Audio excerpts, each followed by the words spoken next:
Movie starting లో స్వర్గాన్ని చూపిస్తారు. అక్కడ ఉన్న దేవతలందరూ పండగ చేసుకుంటూ ఉంటారు. అప్పుడే అక్కడికి ఒక దేవత వస్తాడు. అతను చూసేకి కొంచెం వింతగా ఉంటాడు. ఇంకా అతను తన కాళ్ళలో ఎప్పుడు చెప్పులే వేసుకోడంట. అతన్ని చూసి అక్కడ ఉన్న దేవతలందరూ టెన్షన్ పడుతూ ఉంటారు. ఎందుకంటే అతను అక్కడ జరుగుతూ ఉన్న పండగ వాతావరణాన్ని నాశనం చేస్తాడేమో అని. కానీ స్వర్గం యొక్క రాణి ఇదంతా ఏమి పట్టించుకోదు. ఆమె ఈ దేవతను స్వాగతించి అతన్ని లీ అని పేరుతో పిలుస్తుంది. ఇంకా అందరూ దేవతలు వచ్చేసిన తర్వాత రాణి ఆమె రాసిన ఒక కవితని పాడి వినిపిస్తుంది. అప్పుడే అక్కడికి సడన్ గా ఒక రాక్షసుడు వచ్చేస్తాడు. రాణిని ఆ రాక్షసుని బారి నుంచి కాపాడుకునేందుకు దేవతలు ఆ రాక్షసునితో పోరాడతారు. కానీ వారి శక్తుల కంటే రాక్షసుని శక్తి ఎక్కువగా ఉంటుంది. నిజానికి ఈ రాక్షసుడు రాణికి చూపించడానికి వచ్చి ఉంటాడు. తన దగ్గర చాలా శక్తులు ఉన్నాయని, దీని కారణంగా నాకు కూడా స్వర్గంలో ఉండే హక్కు ఉంటుంది అని చెప్తాడు. అప్పుడే మన హీరో తన దగ్గర ఉన్న కత్తితో ఆ రాక్షసునిపై దాడి చేస్తాడు. దీంతో ఆ రాక్షసుడు అక్కడే కుప్పకూలిపోతాడు. ఇది చూసి రాణి ఇలా అంటుంది, నిజానికి ఈ దాడి నా ప్లానే అని. రాణి ఇది చూడాలి అని అనుకుంది. కష్ట సమయాలలో ఎవరు తన శత్రువుని మేధా శక్తితో ఓడిస్తారో అని. తర్వాత రాణి లీని చాలా పొగుడుతుంది. ఎందుకంటే అతను శత్రువుని చూసి భయపడలేదు, ఒక వీరుడు లాగా ఎదుర్కొన్నాడని. రాణి సంతోషించి అతనికి ఒక బహుమతి ఇస్తుంది. తర్వాత ఇతను ఇంటికి వెళ్తూ ఉంటాడు. అప్పుడే ఇతనికి ఏదో తేడా కొడుతుంది. ఇంకా ఇతను తన ఆయుధాన్ని తీసి దానిని పరీక్షిస్తూ ఉంటాడు. అప్పుడే ఆయుధం తన చేతిలో నుంచి జారి భూమి మీద వెళ్లి పడుతుంది.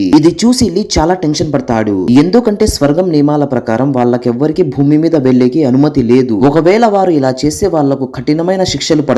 ఇంకా లీకి వేరే దారి లేక అతను దూకేస్తాడు. ఇంకా అతను భూమి మీద వెళ్లి పడతాడు. భూమికి చేరుకున్న వెంటనే అక్కడ లీ ఒక అమ్మాయిని చూస్తాడు. ఆమె పేరు పియాన్. ఆమె చెట్టుకి వేలాడుతూ ఉంటుంది. లీ ఆమెను కాపాడతాడు. ఇంకా పియాన్ అతనికి ధన్యవాదాలు చెప్తుంది. ఇంకా అతను పియాన్ తో ఇలా చెప్తాడు, నేను స్వర్గం నుంచి వచ్చాను, నా ఆయుధం ఇక్కడ భూమి మీద పడిపోయిందని. ఇంకా పియాన్ లీని తన ఊరి పెద్ద దగ్గరికి తీసుకుని వెళ్తుంది. ఆ ఊరి పెద్ద లీకి హెల్ప్ చేస్తాడేమో అని. వాళ్ళిద్దరు ఊర్లో రాగానే అక్కడ కొంతమంది రాక్షసులు దాడి చేస్తూ ఉంటారు. ఎందుకంటే ఆ రాక్షసులు అక్కడున్న విలువైన వస్తువులని దొంగలించడానికి వచ్చారు. ఇంకా లీ వాళ్ళ చింతకాయల్ని చితక్ కొడతాడు. తర్వాత అతను ఒక రాక్షసి సాలీడుని తన ఉచ్చులోనే తనకే ఇరికించాడు. తర్వాత ఇతను ఒక బలవంతుడైన రాక్షసుడిని ఓడించాడు. తన కంపు వాసన ముందర పెద్ద పెద్ద వీరులు కూడా నిలవలేకపోయారు. ఇది చూసిన తర్వాత అక్కడ ఉన్న ఊరి పెద్ద ఇంకా ప్రజలు లీని స్వాగతిస్తారు. ఇంకా అతని కోసమే రాత్రి ఒక పార్టీని కూడా ఏర్పాటు చేస్తారు. ఇంకా లీ ఊరి పెద్దతో ఇలా అడుగుతాడు, ఆ రాక్షసులు ఎందుకు వచ్చారు ఇక్కడికి అని. ఊరి పెద్ద ఇలా అంటాడు, కొన్ని రోజుల కిందట ఆకాశంపై నుండి మెరిసే ఒక కత్తి లాంటి వస్తువు కొండపైన పడింది. దీని తర్వాత మా ఊరిలో అంతా చాలా మంచిగా ఉంది. దీంతో మేము ఆ వస్తువుని జాగ్రత్తగా చూసుకునేకి పగడ్బందీ చేశాం. ఆ వస్తువు కొండపైన ఉన్న గుహలోపల ఉంది. మా ఊరి వారంతా చాలా ఉచ్చులను ఏర్పాటు చేశారు. దీంతో ఆ రాక్షసులు ఆ వస్తువుని దొంగలించకూడదని. ఇంకా లీకి అర్థమైపోయింది వాళ్ళు తన ఆయుధం గురించే మాట్లాడుతున్నారని. దీంతో లీ ఊరి పెద్దతో ఇలా అంటాడు, ఆ కొండపైన ఉన్న వస్తువు నాదే, నేను దానిని తీసుకోవడానికి స్వర్గం నుంచి వచ్చాను అని చెప్తాడు. ఈ మాటలని విన్న తర్వాత అక్కడున్న వారంతా షాక్ అయిపోతారు. ఇంకా ఊరి పెద్ద నవ్వుతూ ఇలా అంటాడు, నీ వస్తువు అయితే నీకు గ్యారంటీగా చిక్కుతుందిలే అని. నిజానికి ఆ వస్తువుని లీకి ఇవ్వడానికి ఊరి పెద్దకి ఇష్టం లేదు. దీంతో వాళ్ళు లీని పట్టుకొని సంఖ్యలతో కట్టేస్తారు. లీ అక్కడి నుంచి తప్పించుకునేకి చూస్తాడు. కానీ అతనికి ఒక విచిత్రమైన సూప్ ని తాగించి ఉంటారు. దీంతో దేవతలైన రాక్షసులైన వారి శక్తులనేవి తగ్గిపోతాయి. ఇంకా ఊరి వాళ్ళంతా కలిసి లీని చంపడానికి పూజలు చేస్తూ ఉంటారు. అప్పుడే ఆకాశంలో నుంచి అగ్గిపడి చాలా మంది ఇల్లులనేవి కాలిపోతూ ఉంటాయి. ఇంకా అందరూ మంటలను ఆపేకి ప్రయత్నిస్తూ ఉంటారు. ఇక్కడ చూస్తే పియాన్ లీ దగ్గరికి వచ్చి ఇలా అంటుంది, నువ్వు ఒకవేళ ఆ రాక్షసుల బారి నుంచి మా ఊరిని కాపాడితే నేను నీ ఆయుధాన్ని వెతకడంలో సహాయపడతాను అని చెప్తుంది. లీ సరే అని ఒప్పుకుంటాడు. ఇంకా పియాన్ తన సంఖ్యలను తీసేస్తుంది. ఇంకా వీళ్ళిద్దరూ ఆ కొండ దగ్గరకు వెళ్తూ ఉంటారు లీ వస్తువుని తీసుకోవడానికి. ప్రజలంతా అతన్ని పట్టుకునేకి చూస్తారు. కానీ అతను కొండ మార్గంలో వెళ్తూ ఉండడం చూసి ప్రజలంతా సంతోషపడతారు. ఎందుకంటే అక్కడున్న ఉచ్చులను దాటుకొని వెళ్ళాలి అంటే వీలు కాదని. ఇక్కడ లీ కొండపైన చేరుకోగానే అక్కడ తన శక్తులతో ఉచ్చులు ఎక్కడెక్కడ ఉన్నాయో చూస్తాడు. కానీ అప్పుడే అతను అనుకోకుండా ఒక ఊబిలో ఇరుక్కుంటాడు. ఇంకా ఏదో విధంగా పియాన్ అతన్ని కాపాడుతుంది. ఇంకా వీళ్ళు నడుస్తూ నడుస్తూ అలసిపోయి ఉంటారు. దీంతో వీళ్ళు ఒక నది ఒడ్డున విశ్రాంతి తీసుకుంటూ ఉంటారు. ఇంకా పియాన్ అతనితో ఇలా అడుగుతుంది, నువ్వు ఎందుకు నీ కాళ్లకు చెప్పులు వేసుకోవని. అప్పుడు లీ ఇలా అంటాడు, పూర్వజన్మలో నేను ఒక మనిషిని, కానీ నా పాదాలు చాలా పెద్దగా ఉండేవి. దీంతో నన్ను అందరూ రాక్షసుడు అని కొట్టేవారు. కానీ ఒక రోజు చావో అనే ఒక చిన్న పిల్ల లీ దగ్గరికి వచ్చి అతనితో స్నేహం చేస్తుంది. ఒక రోజు చావో లీతో ఆడుకుంటూ ఉంటుంది. అప్పుడే సడన్ గా చావో ఆరోగ్యం అనేది చాలా క్షీణిస్తుంది. ఇంకా లీనే ఏదో చేసి ఉంటాడని నిందంతా అతనిపైన వేస్తారు. కొన్ని రోజుల తర్వాత లీ చావో కోసం బొమ్మ తయారు చేస్తూ ఉంటాడు. అప్పుడే అతనికి ఇలా అనిపిస్తుంది భూకంపం వస్తుందని. దీంతో అతను తొందరగా చావో దగ్గరికి వెళ్లి చావోని తీసుకుని బయటకు పరిగెత్తుతాడు. ఇంకా ఊరి వాళ్ళంతా అతన్ని పట్టుకుంటారు. ఇంకా వాళ్లకు ఏమనిపిస్తుందంటే లీ చావో పైన అత్యాచారం చేశాడని. దీంతో ఊరి వాళ్ళంతా లీని కలిసి ఎంతగా కొడతారంటే అతను అక్కడే చనిపోతాడు. ఇంకా లాస్ట్ కి లీ స్వర్గానికి చేరుకుంటాడు. అక్కడ స్వర్గం యొక్క రాణి లీ మంచితనాన్ని చూసి చాలా సంతోషపడుతుంది. ఇంకా అతని కాళ్ళని చిన్నగా మార్చి అతన్ని ఒక దేవతలాగా మార్చేస్తుంది. ఇంకా లీ దేవత అయిన తర్వాత కూడా అతను చెప్పులు వేసుకునేవాడు కాదు, ఎందుకంటే అతనికి అలవాటు లేదు. ఈ స్టోరీ విన్న తర్వాత పియాన్ లీతో ముందరకు ప్రయాణం అవుతుంది. ఇంకా లాస్ట్ కి వీళ్ళు ఆ గుహ దగ్గరకు చేరుకుంటారు. కానీ అక్కడ చాలానే ఉచ్చులు ఏర్పాటు చేసి ఉంటారు. కానీ లీ శక్తులతో ఆ ఉచ్చులని సులభంగా దాటేస్తారు. లాస్ట్ కి ఒక బ్రిడ్జ్ దగ్గరికి చేరుకుంటారు. ఆ బ్రిడ్జ్ అవతల తన ఆయుధం ఉంటుంది. లీ ఆ బ్రిడ్జ్ పైన కాలు పెట్టిన వెంటనే అతనికి ఒక శక్తివంతమైన పంచు పడుతుంది. నిజానికి ఈ బ్రిడ్జ్ కి కొన్ని మంత్రపు గంటలను కట్టి ఉంటారు. దీంతో దేవతలైన రాక్షసులైన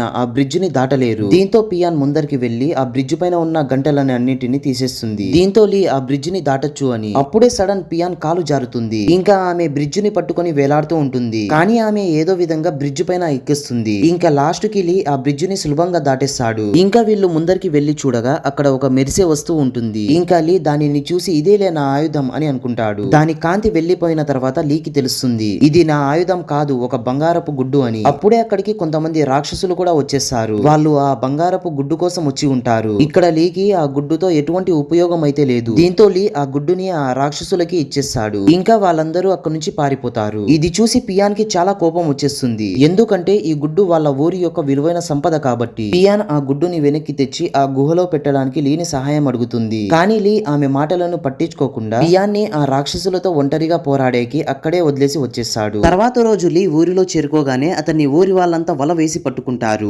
ఊరి పెద్ద పూజలు చేస్తూ ఉంటాడు లీ పైన మెరుపు పడాలి అని. పూజ అయిపోయిన తర్వాత లీ పైన చాలా మెరుపులు పడతాయి. కానీ లీకి ఏం కాదు, ఎందుకంటే అతను అమరుడు కాబట్టి. ఇది చూసిన తర్వాత ఊరి ప్రజలంతా అర్థం చేసుకుంటారు నిజానికి లీ ఒక దేవత అని. ఇంకా అందరూ అతని ముందర తలదించి ప్రణామం చేస్తారు. కానీ అక్కడున్న ఒక ముసలి ఆవిడ ఇలా అంటుంది, ఇతను మంచోడేమీ కాదు, ఎందుకంటే తన ఆయుధాన్ని పొందడం కోసం ఊరి ప్రజలందరినీ ఆ రాక్షసుల చేతిలో చావండి అని వదిలిపెట్టి వెళ్ళాడు. ఇది విన్న తర్వాత లీకి పియాన్ గుర్తు వస్తుంది. ఆ సంపదను తెచ్చేకి పియాన్ ఆ కొండపైన ఒంటరిగానే ఉండిపోయింది. ఇక్కడ చూస్తే రాక్షసులందరూ ఆ బంగారపు గుడ్డుని చూస్తూ ఉంటారు. ఇంకా కోడి రాక్షసికి ఆ గుడ్డు యొక్క బాధ్యతలు అప్పగిస్తారు. దీంతో ఆ కోడి రాక్షసి ఆ గుడ్డు పైన కూర్చొని ఆ గుడ్డు లోపల ఉన్న దానిని తీసేకి వీలవుతుందని. అప్పుడే పియాన్ ఒక పిల్లి రాక్షసి లాగా వేషం మార్చుకొని వాళ్ళ స్థావరంలో అడుగు పెడుతుంది. పియాన్ చాలా తెలివిగా వాళ్ళని నమ్మించి వాళ్ళ దగ్గరున్న గుడ్డుని తీసుకుంటుంది. ఇంకా రాక్షసులకి తెలిసిపోతుంది పియాన్ ఒక మనిషి అని. దీంతో అందరూ పియాన్ ని పట్టుకుంటారు. ఇంకా పియాన్ ని బలి ఇవ్వడానికి సిద్ధంగా ఉన్నారు. అప్పుడే సడన్ గా లీ అక్కడికి వచ్చి పియాన్ ప్రాణాలను కాపాడుతాడు. ఇంకా లీ ఆ రాక్షసుల చింతకాయల్ని చితక్కొట్టి ఆ సంపదని తీసుకొని ఊరిలోకి వచ్చేస్తారు. ఇది చూసి ఊరి వాళ్ళంతా చాలా సంతోషపడతారు, ఎందుకంటే వాళ్ళ సంపద సేఫ్ గా ఉందని. దీని తర్వాత వీళ్ళు గుడ్డుని పగలగొట్టడానికి పూజలు స్టార్ట్ చేస్తారు. ఆ గుడ్డు పగిలిపోయిన తర్వాత దాంట్లో నుంచి ఒక భయంకరమైన రాక్షసుడు బయటికి వస్తాడు. ఈ రాక్షసుడు ఎవరో కాదు, లీ ఇతన్ని స్వర్గంలో జరుగుతూ ఉన్న పార్టీలో ఓడించాడు కదా, ఇతనే అతను. రాక్షసుడు ఇలా అంటాడు, నేను ఎటువంటి రాక్షసుని అంటే నేను స్వర్గంలో ఉండేకి నాకు అనుమతి ఉండేది, కానీ స్వర్గంలో ఉండే వేరే దేవతలందరూ నన్ను ఇబ్బంది పెట్టేవారు. ఆ రోజు స్వర్గంలో పార్టీ జరిగే టైంలో ఇతను వాళ్ళ పైన అటాక్ చేస్తాడు కదా. ఇతను ఇలా అనుకుంటూ ఉంటాడు అందరూ దేవతలు ఒకేలాగా ఉంటారని. దీంతో ఇతను లీ పైన కూడా అటాక్ చేస్తాడు. అప్పుడే లీ తన ఆయుధంతో ఆ రాక్షసుని పైన అటాక్ చేస్తాడు. దీంతో ఆ రాక్షసుడు భూమి పైన వచ్చి పడతాడు. ఇంకా అతను ఒక మెరిసే బంగారపు గుడ్డులాగా మారిపోయి ఉంటాడు. ఈ ఊరి వాళ్లకు ఈ గుడ్డు దొరుకుతుంది. ఇంకా వీళ్ళు ఇలా అనుకుంటారు ఈ గుడ్డు వాళ్ళని కాపాడుతుందని. దీంతో వీళ్ళు ఆ గుడ్డుని చాలా జాగ్రత్తగా కాపాడుతూ ఉంటారు. అప్పుడే ఆ రాక్షసుడు లీ పైన దాడి చేస్తాడు. ఇంకా ఊరి వాళ్ళ పైన కూడా దాడి చేసి ఊరినంతా అల్లకల్లోలం చేసేస్తాడు. ఇంకా లీ పైకి లేచి ఆ రాక్షసునితో పోరాడేకి చూస్తాడు. కానీ లీ భూమిపైన ఉండడం వల్ల అతని శక్తులు అనేవి తగ్గిపోయి ఉంటాయి. రాక్షసుడు లీని చంపేకి చూస్తాడు. అప్పుడే పియాన్ లీ ముందరికి వచ్చేస్తుంది. లీ అంటే పియాన్ కి ఎంత ఇష్టం అంటే లీ కోసం పియాన్ తన ప్రాణాలైనా కూడా ఇచ్చేస్తుంది. ఇంకా పియాన్ చనిపోయే సమయంలో లీ చూస్తాడు. ఆమె నుదుటి పైన తన ఆయుధం యొక్క సింబల్ అనేది ఉంటుంది. ఇంకా లీకి అర్థమైపోతుంది పియాన్ ఎవరో కాదు, తన ఆయుధం యొక్క రూపమే అని. నిజానికి ముందు జన్మలో లీ చనిపోయిన తర్వాత చావో పెద్దగైపోయి ఉంటుంది. ఇంకా చావో ఆరోగ్యం క్షీణించడంతో చావో చనిపోతుంది. ఇక్కడ చావో తన జీవితం అంతా దేవుని మార్గంలో నడిచింది. దీంతో స్వర్గం యొక్క రాణి చాలా సంతోషించి ఇలా అడుగుతుంది, నువ్వు వేరే జన్మలో ఏం కావాలి అని అనుకుంటున్నావని. అప్పుడు చావో ఇలా అంటుంది, నన్ను ఎలాగైనా మార్చండి, కానీ నేను లీ దగ్గర ఉండాలి అని అనుకుంటున్నాను. రాణి ముందుగా లీని ఒక దేవతలాగా మార్చేసింది. తర్వాత పియాన్ ని ఒక చాలా శక్తివంతమైన ఆయుధం లాగా మార్చి లీకి ఇచ్చింది. లాస్ట్ కి పియాన్ చనిపోయిన తర్వాత లీకి తన ఆయుధం అయితే దొరుకుతుంది. దీంతో లీ ఆ రాక్షసుడిని ఓడించగలడు. దీని తర్వాత వాళ్ళిద్దరి మధ్య ఒక భయంకరమైన యుద్ధం నడుస్తుంది. ఇంకా లాస్ట్ కి లీ ఆ రాక్షసుడిని ఓడిస్తాడు. ఇక్కడ స్వర్గం యొక్క రాణి ఇంకా మిగతా దేవతలు కూడా అక్కడికి వచ్చేస్తారు. ఇంకా రాణి లీని శిక్షించడానికి సిద్ధంగా ఉంటుంది, ఎందుకంటే లీ రాణి అనుమతి లేకుండా భూమిపైన వచ్చాడని. అప్పుడే ఊరి వాళ్ళందరూ రాణి ముందర కూర్చొని బతిమాలుతూ ఉంటారు, ప్లీజ్ లీకి ఎటువంటి శిక్ష వేయకండి, అతను చాలా మంచివాడు, అతను మమ్మల్ని రాక్షసుల బారి నుంచి కాపాడాడు అని చెప్తారు. ఇంకా రాణి వాళ్ళ మాటలని విని లీని క్షమిస్తుంది. అప్పుడు అప్పుడు రాణి రాక్షసుడిని శిక్షించాలి అని అనుకున్నప్పుడు లీ రాణితో ఇలా అంటాడు, అతన్ని ఈసారి క్షమించి ఇంకో అవకాశం ఇవ్వండి అని. దీంతో ఇతను తన తప్పులని సరిదిద్దుకుంటాడు. ఇంకా రాణి ఆ రాక్షసుడిని కూడా క్షమిస్తుంది. ఇంకా లాస్ట్ కి లీ ఆ ఊరిలోనే కొన్ని రోజులు ఉంటా అని చెప్తాడు. దీంతో ఈ ఊరిని రాక్షసులు ఎవరు దాడి చేయకూడదని. ఫ్రెండ్స్, వీడియో నచ్చితే ఒక లైక్ వేసి సబ్స్క్రైబ్ చేసుకోండి.